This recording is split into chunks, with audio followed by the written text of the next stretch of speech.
पाउँदैन, बजारमा नि पाउन त पाउँछ तर त्यति प्रशस्त पाइँदैन। र यो रहेको छ कोदोको रोटी, एकदम अर्गानिक कोदाको रोटी। अनि साथमा छ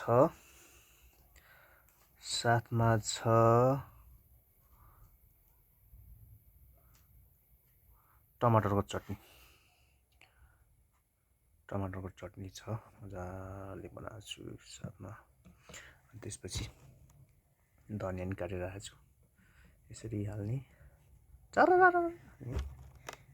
ट्याक ट्याक हाल्ने यसरी धनिया। ल म चाहिँ खाना सुरु गरेँ है साथी है। ल यसरी ट्याक्क चोबाल्ने हो अनि ल खाएँ है त।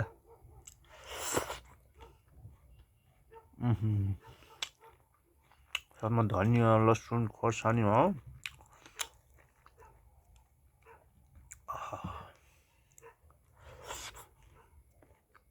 एकदम टेस्टी भएको छ है साथीभाइहरू।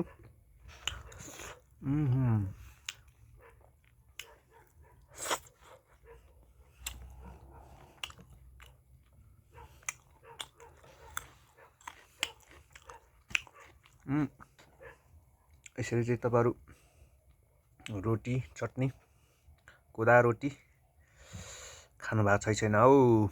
यदि खानुभएको छैन भने यसरी नै मजाले चटनी बनाएर ट्राई गर्नुहोस्, यति टेस्टी।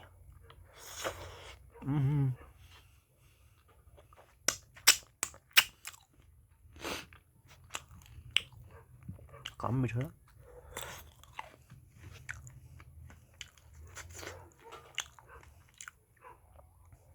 हेर्नेलाई त यति मिठो छ, यहाँ म खानेलाई कति मिठो छ आफै मूल्याङ्कन गर्नुहोस्।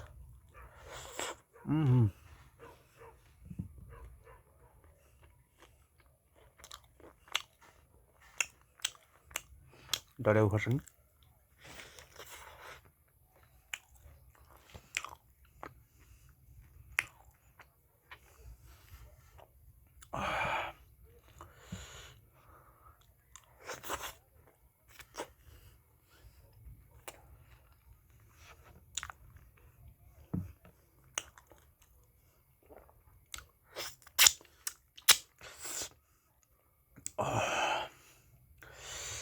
एकदम टेस्टी भएछ।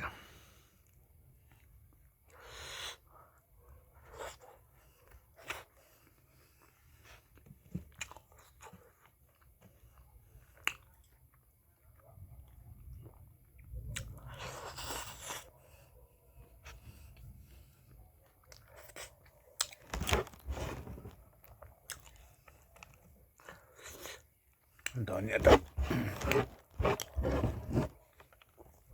अर्गानिक धनिया हो, यो बजारको धनिया होइन। एकदम बास्ना पनि यति राम्रो दिइरहेको यो धनियाले। यसरी खाने हो, यसरी चेप्ने हो।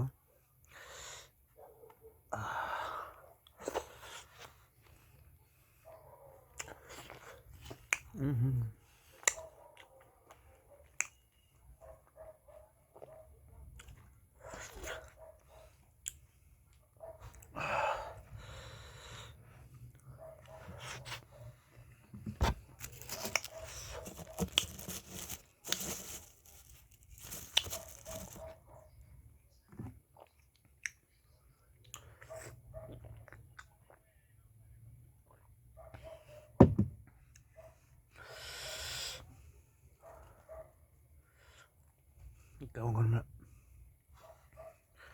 पाइने अर्गानिक चिज भनेको यिनै हुन् र सधैँ अर्गानिक नै खानुपर्छ भन्ने मेरो धारणा हो। यसरी खानुपर्छ है, यसरी।